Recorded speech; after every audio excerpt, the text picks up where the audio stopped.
మన హృదయం సమర్పించబడకుండా, మన హృదయము సరిచేయబడకుండా యాక్టివిటీ వరకు మాత్రమే ఉంటే వాళ్ళు దేవుని చేత నాటబడిన వారు కాదు. ఏమన్నాడు తెలుసా?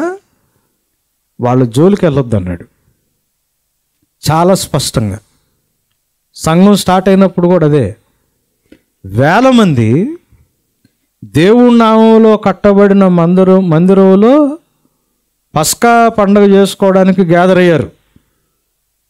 మందిరంతో సంబంధం లేకుండా 120 మంది ఒక సాధారణమైన ఇంట్లో మేడగది మీద వీళ్ళు గ్యాదర్ అయ్యారు. పరిశుద్ధాత్ముడు ఎవరి దగ్గరికి వచ్చాడు?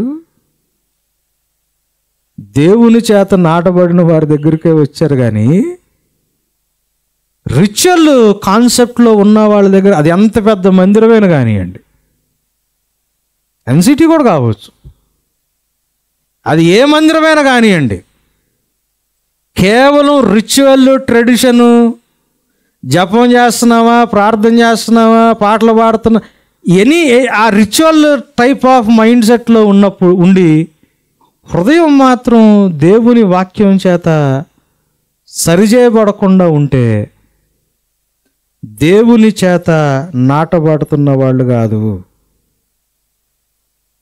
యేసయ్య సరిచేయబడిన హృదయాలతో ఒక కమ్యూనిటీని దేవుడు తయారు చేస్తున్నాడు.